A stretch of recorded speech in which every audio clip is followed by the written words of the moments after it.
The skies of the Middle East are controlled by the US.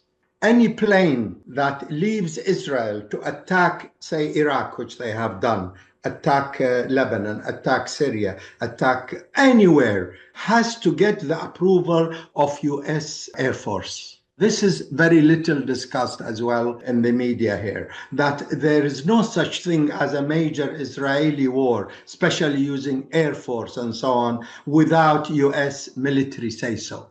Because the skies of the Middle East are dominated militarily by US forces.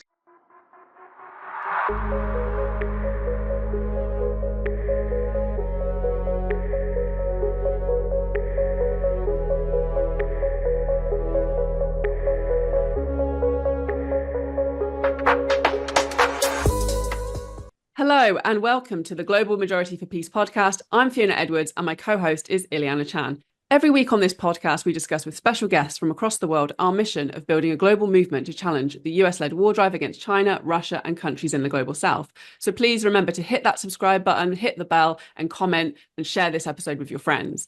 We're also trying something a little bit different at the moment to encourage more people to become a member of Empire Watch on Patreon. So what we're going to be doing is posting the first 30 minutes of this interview on YouTube, and the full episode of this podcast is going to be available for members of Patreon to watch in full. So please do consider becoming a member of Patreon. This is going to really help sustain our work. Also, just to remind you, this is a podcast, so you can find this in audio version on both Spotify and Amazon Music. We are so excited that today joining the Global Majority for Peace podcast is Sami Ramadani. Sami Ramadani is an Iraqi-born lecturer in sociology and writes on Iraq and Middle East current affairs. He was a political exile from Saddam's regime, but campaigned against US-led sanctions and the invasion and occupation of Iraq. He is a member of the steering committee of Stop the War Coalition. Welcome, Sami. Thank you. Welcome, Sami. We're really honoured to have you on the show. And where we're at the moment, it's on the 15th of January, after 15 months of a US-Israeli genocide on Gaza, a 3-phase ceasefire was finally announced.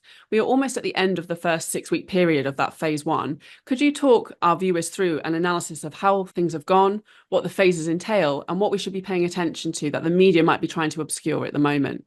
Okay, as you said, it's been a horrific war of genocide. Israel had a number of declared objectives behind the war of genocide. Chief among them was the destruction of the entire resistance movement in Gaza. And that resistance movement is composed of many groups. The most prominent and best known is Hamas, but by no means is the only one. In fact, the resistance movement in Gaza and in the West Bank and Palestine in general encompasses an entire range of political and military resistance movements, from the left to the right to the middle, religious, non-religious, secular, and so on. So this is something that's missing in the Western media. I'll try as we go along to stress certain issues which I find very little reported. So it's all Hamas. It's a war between Israel and Hamas and so on. This is a heavy oversimplification which has a political agenda behind it. Because if you just continue saying Hamas, where are the Palestinian people? Has Hamas dropped from the moon or Mars?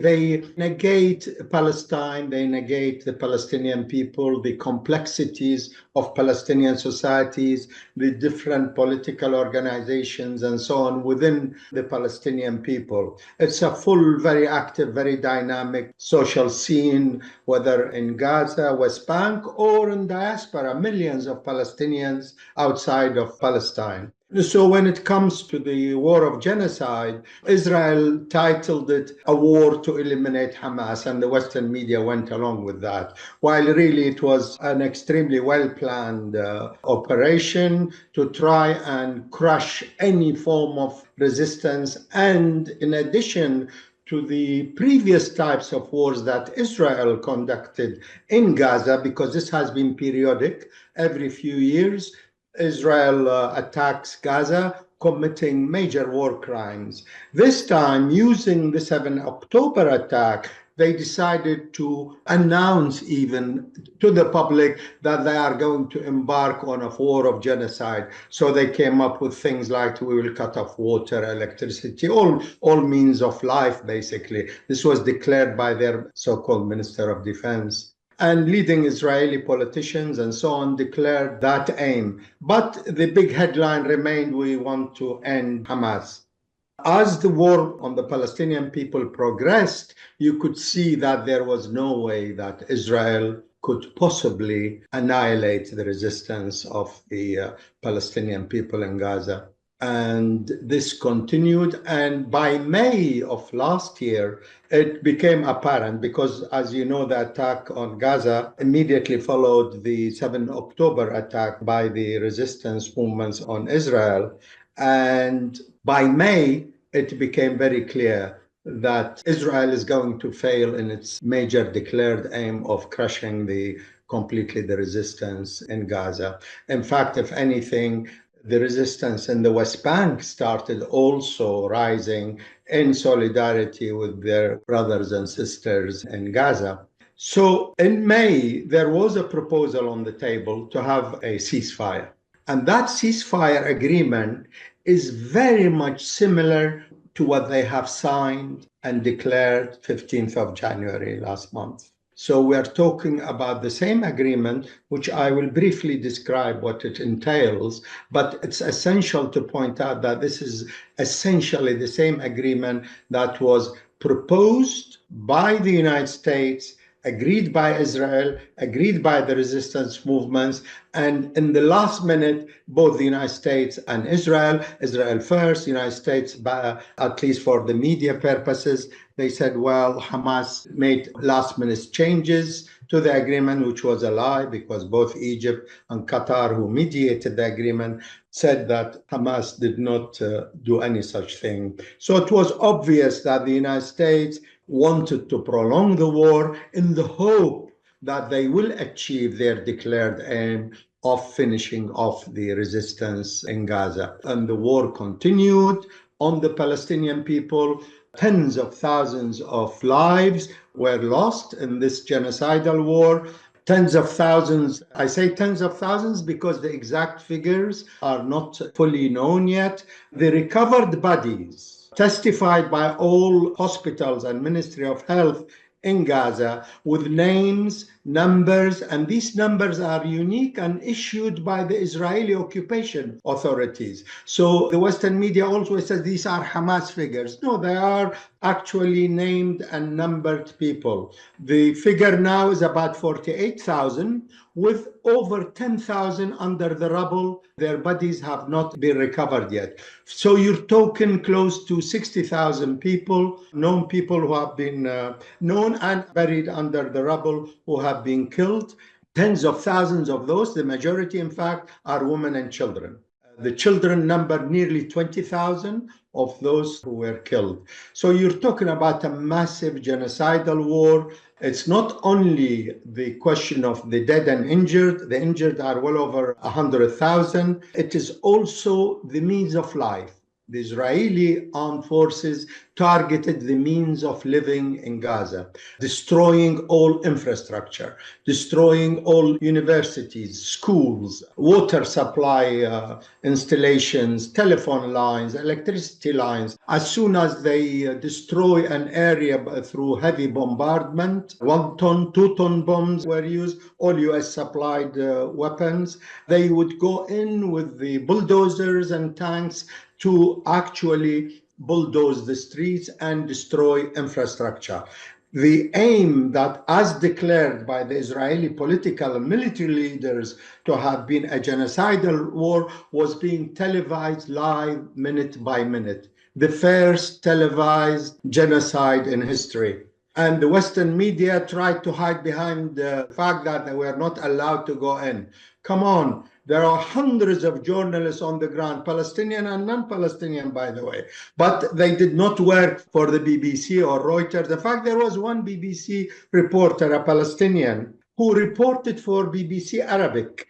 I mentioned the BBC because I live here in London, and it's important to point out that the BBC played a major role within British context, and internationally it's widely listened to and seen broadcasting station. They tried always to minimize the amount of damage and destruction done, to minimize or to obscure what the Israeli leaders themselves were admitting what the mission was all about.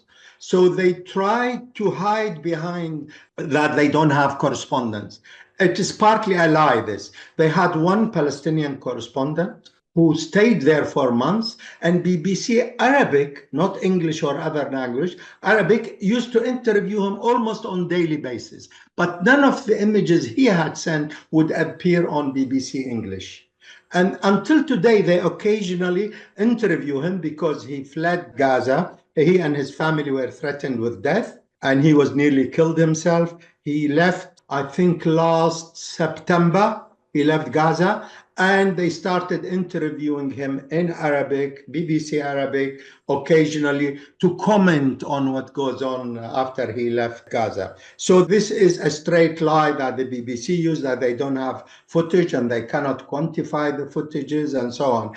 Total nonsense, because most of the footage was broadcast live by brave Palestinian kids, youngsters. Some Arab and non-Arab supporters of the Palestinian cause stayed on to tell the world that genocide is taking place. So to go back to the actual agreement that has been signed and started, it has three phases. Phase one is supposed to include exchange of captives. I'll use the term captives for both sides because the Western media talks about the Israeli captives as hostages, while it describes the Palestinians as prisoners, as if they have been tried by a proper court of law and they have been found guilty and sentenced and so on. That's complete myth. All Palestinians in Israeli jails have been court-martialed, those who have been actually charged and sentenced under special laws, apartheid laws that apply only to the Palestinian people. So this is one group of them, that some of them have been in Israeli jails for 20, 30 years, more than 30 years, some of them. And there's another massive group which have not been charged, which have not been tried in these special courts, but they are detained under administrative law. And this so-called law allows Israeli occupation forces to raid Palestinian homes and kidnap Palestinian men, women, children, and thousands of these languishing in Israeli jails are complete prisoners of war that have been kidnapped from their homes. They are not prisoners in the traditional sense at all. So this is an important point to make. And a lot of the captives in Israeli jails who have been released, a small minority were long-term prisoners tried in these martial court type laws, but the majority, thousands of them, were actually captives that were kidnapped from their homes under so-called administrative law. And this law allows for the detention indefinitely of Palestinians or their children, women, anybody, indefinitely without charge. And the bulk and the most of the captives in Israeli jails are of that category, and not of the category that were tried in these horrific martial law type laws and found so-called guilty. So that's on the one hand. On the other, the resistance movement agreed to release some of its captives in return for the release of Palestinian captives. Now, phase one is exchange of prisoners, but essentially phase one also meant that the Israeli forces should withdraw from the most populated areas of occupied Gaza. But they insisted on remaining in a corridor, splitting Gaza, bisecting Gaza north and south. It's called the Netzarim corridor. And they were supposed to stay a bit longer in the Philadelphia so-called zone, which separates Gaza from Egypt.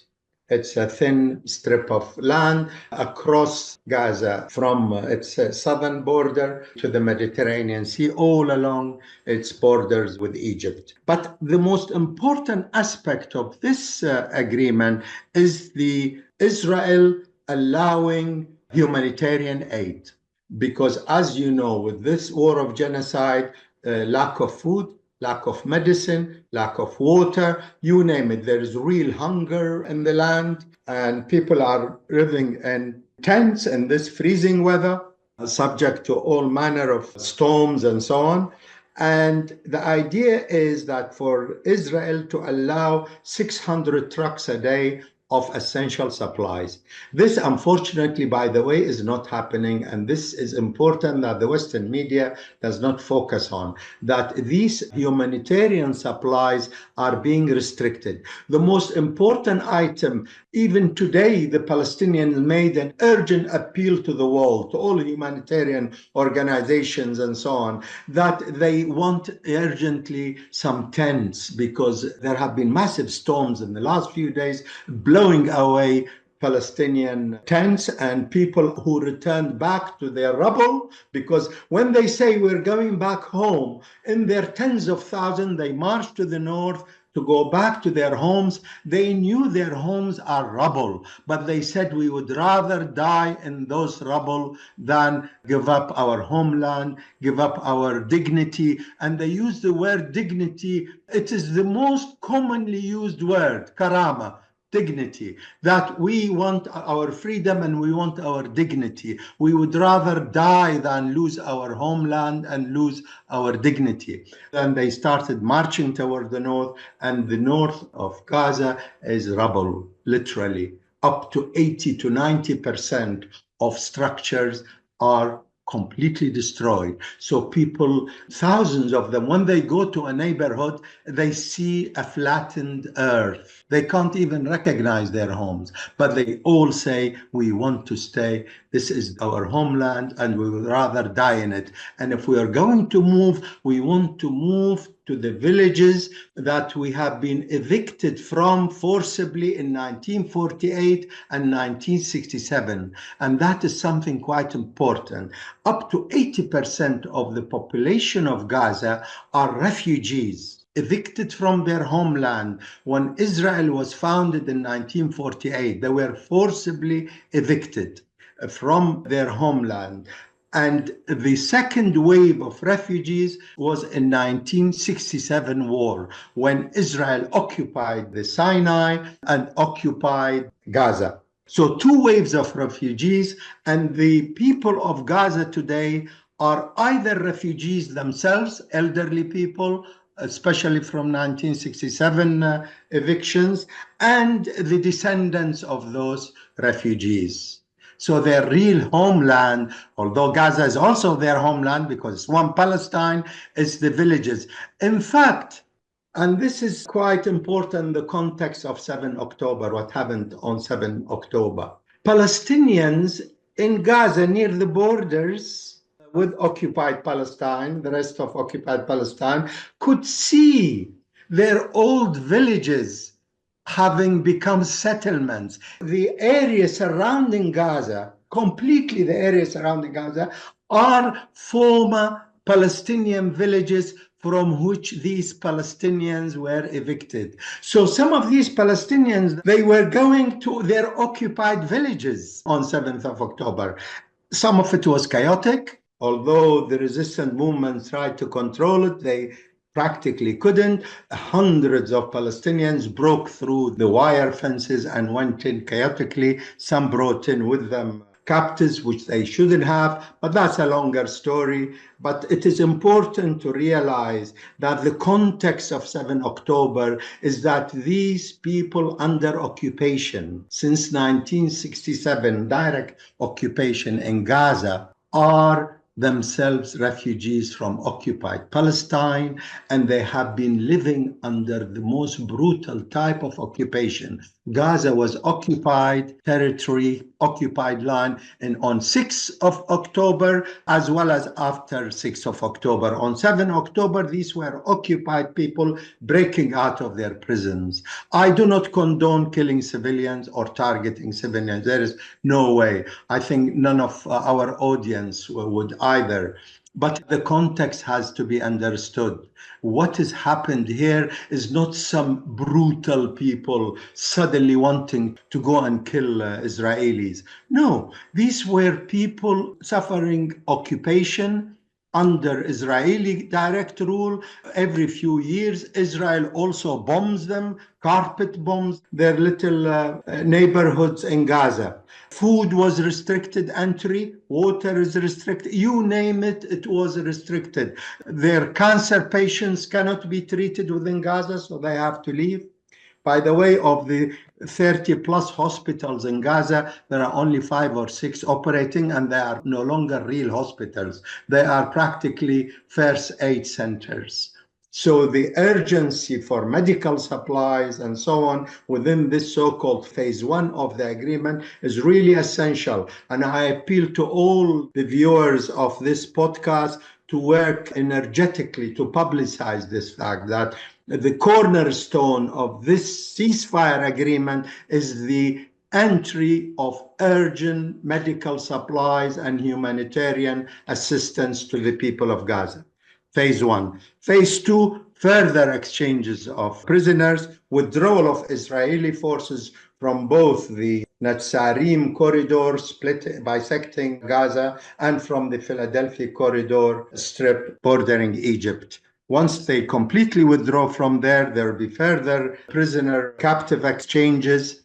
And once that phase is finished, the Israeli forces are supposed to completely leave Gaza. And that is important. Now, to transition from phase 1 to phase 2 is getting already complicated because Israel is practically sabotaging the ceasefire, emboldened by complete US support.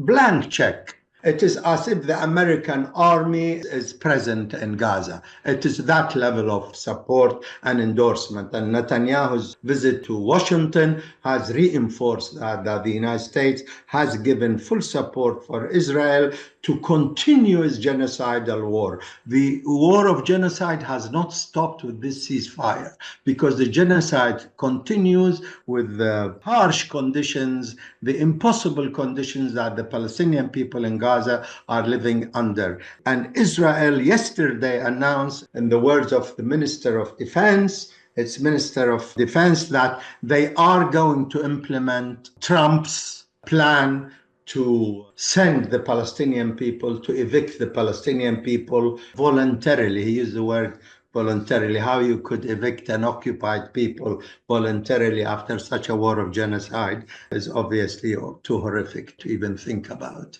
So this is now a critical stage to transition to phase 2. They are supposed to be negotiating the details of phase 2 further. But Israel is already sabotaging the entry of medical supplies, of tents and so on, which is an essential part. The resistance issued a statement today saying that Israel is seriously violating the ceasefire agreement and issued a warning and appealed to the world to let the humanitarian aid come into Gaza. After phase 2 finishes, we're supposed to move into a third phase whereby during that phase, there will be 3 to 5 year period of reconstructing Gaza and for its people to properly reconstruct Gaza. This is broadly, if you like, the scene in terms of the ceasefires, but really one shouldn't, because this is history now.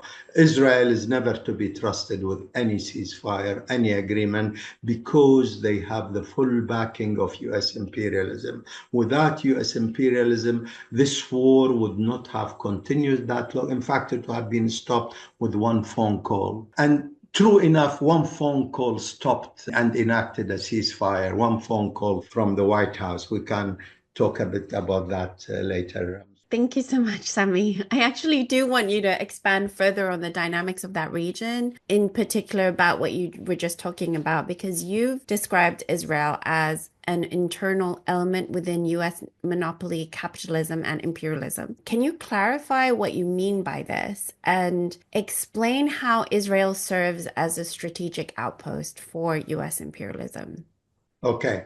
To make what I say clear, in most sort of political discussion about relations between states and so on, they take two states and they try to discuss this relationship between two states and so on, assuming that each state is independent and is entering, say, into an alliance with a second state and vice versa. So you have maybe a more dependent relationship between one and the other, whereby one is weaker than the other, but you're still talking about two independent states with their own ruling classes, their own politics and economics and so on. I think in the case of Israel and the United States, we need to refocus ourselves in terms of the true nature of the relationship between Israel and the United States. Israel, as we know, was founded on the back of the support of the British Empire. British imperialism was the major imperialist power in the world that backed and enabled ultimately the founding of Israel. And Israel remained within that sphere, if you like, following the domination of Britain and partly France of the Middle East. These were the dominant powers in the area. And after World War II and establishment of Israel in 1948, Britain was getting weaker, but within the Middle East, it was still the dominant power. But it was giving way gradually to US imperialism. And in relationship to Israel, by 1956, US-Israeli relations took a turn which was very strategic and quite important, because in 1956, there was a war launched by Britain, France, and Israel on Egypt. In the Arab world, and amongst progressive circles in the world, is called the tripartite aggression. The tripartite aggression was a war planned by Britain, France, and Israel. Israeli forces conquered Sinai and Gaza, by the way, and reached the Suez Canal with the support of Britain and France. The United States was not involved in that war. In fact, the United States was kept in the dark. And the United States became extremely angry with both Britain and France. And within a year, the United States forced Israel to withdraw from the Sinai. This was the first very clear, concrete evidence that the United States has become the most dominant power in the Middle East. They were becoming stronger and stronger after the Second World War. They became strong in Iraq with the so-called Baghdad Pact. It was a pact to group Iraq, Pakistan, Turkey, Britain, and the US became an associate type member within that military pact. They landed forces later on in Lebanon and so on, but you could see their influence was rising and replacing the old colonial powers, namely Britain and France. And that 56 marker is the first indicator that Israel is no longer the adjunct of British imperialism, but has become dominated by US imperialism, and they were forced to withdraw their forces from Sinai. This relationship continued to get stronger economically, militarily, and technologically. The aspect of technology is quite important. Nearly all Israeli technology type firms are linked to US technology companies. Some of them are quite major and well-known names, some are less well-known, but Israeli technology companies have very close links with Silicon Valley, with technology companies in general, and also have close industrial military links with US military establishments. Some weapons are specifically made in the United States to suit warfare conditions in the Middle East and Israeli wars. The supply of armaments and economic aid to Israel is quite unique. Billions of dollars are given to Israel every year, both as grants and as hidden type support through the technology agreements and through the supply of special armaments to Israel. No Israeli war as of 1956 onwards, major war, could be launched without US support, without guarantee of supplies from the United States. The biggest second example of a major war was 1967. In 1967, Israel conquered the Sinai in the so-called Seven-Day War. They occupied the Sinai, Gaza, and the Golan Heights of Syria, and remained in occupation in parts of villages of Lebanon. But majorly, they occupied the Golan Heights, and they are still in occupation of it, and they occupied Gaza and the Sinai. They were forced to withdraw from the Sinai through a US brokered agreement. Again, the US forced Israel to withdraw from Sinai, but in return, they also forced Egypt to reach a peace deal with Israel. Syria refused that peace deal, and that's why Syria remained at a state of semi-war with Israel until recent events in Syria. Syria refused to sign a peace deal whereby they would recognize Israel unless Israel withdraws from the Golan Heights.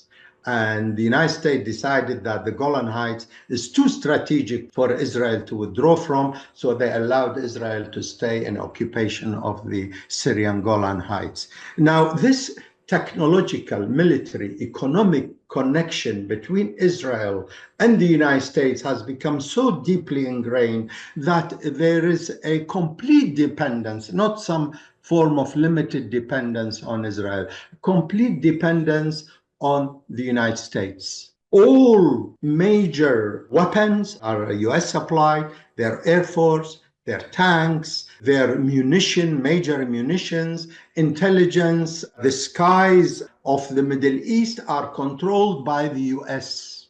Any plane that leaves Israel to attack, say, Iraq, which they have done, attack Lebanon, attack Syria, attack anywhere, has to get the approval of US Air Force. This is very little discussed as well in the media here, that there is no such thing as a major Israeli war, especially using Air Force and so on, without US military say-so.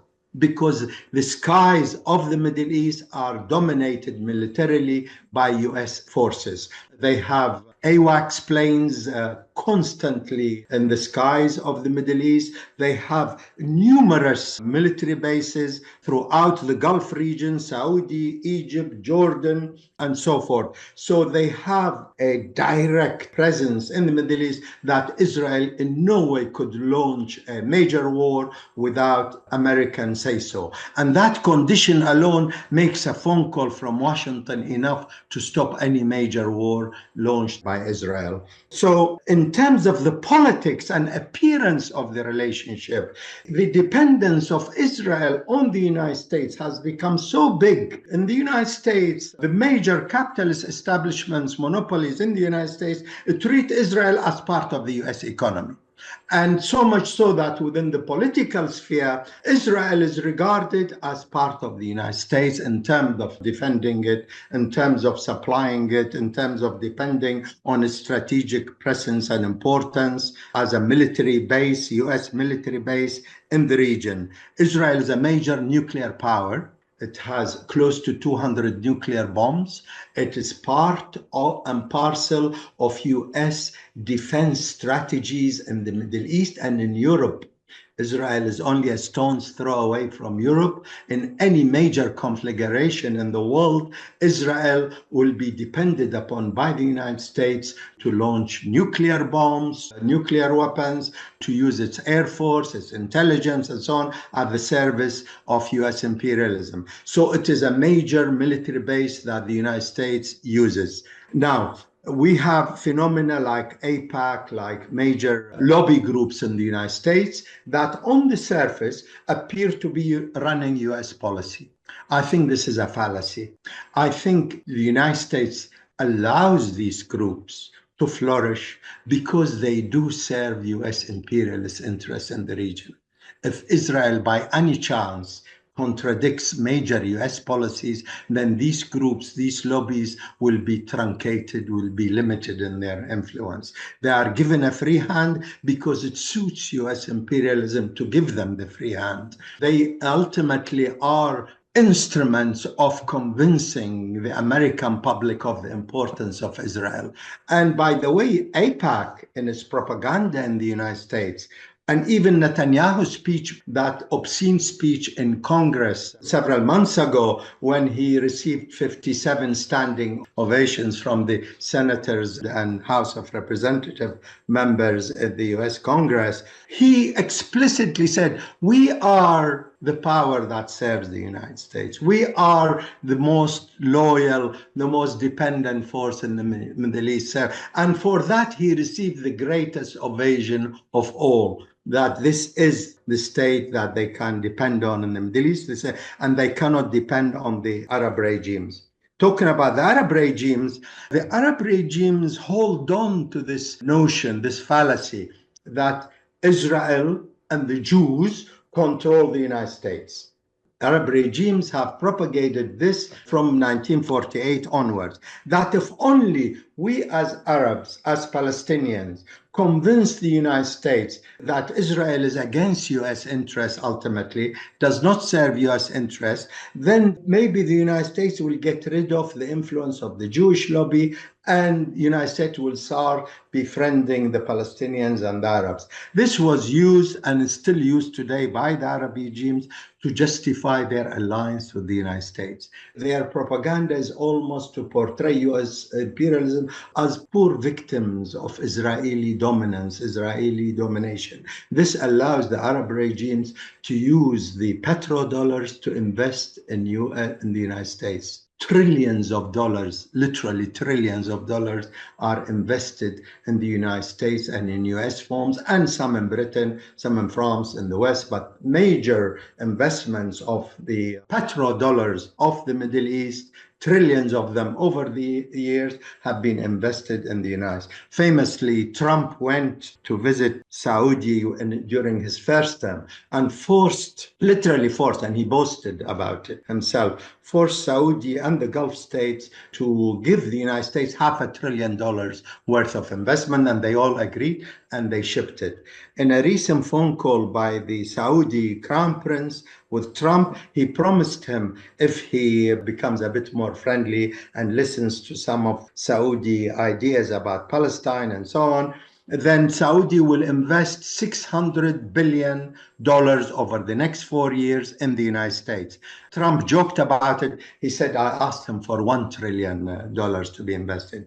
And he was famous declaring about 5 years ago that the Gulf regimes would not stay in power for more than 2 weeks without US support. So these are mostly client regimes, although it has to be noted as well, and we shouldn't be oversimplistic there. These regimes rule populations which are angry, populations which are politically aware, populations which are essentially anti-imperialist. So now and then they have to stop being such clients of US imperialism. And they do actually have some contradictions with the United States. You could see it in the economic field, some in the political field, including now when Trump declared that Gaza should be ethnically cleansed. Unanimously, all the Arab regimes opposed it, including a very strongly worded statement from the Saudi government, interestingly. So you could see that there is fear of the population.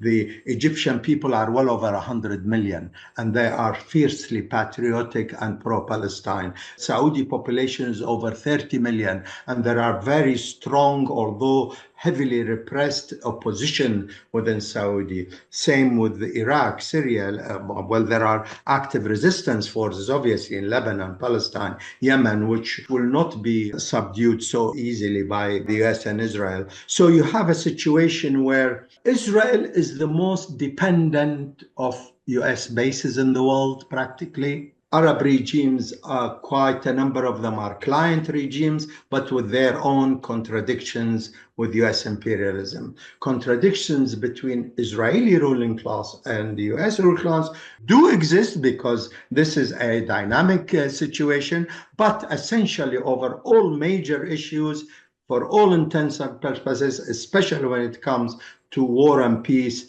Israel is a total client of US imperialism, and it's the US that dominates Israeli policies and not vice versa. Thank you so much for watching the first part of our interview with Sami Ramadani. Head over to Patreon for the full episode. See you next week.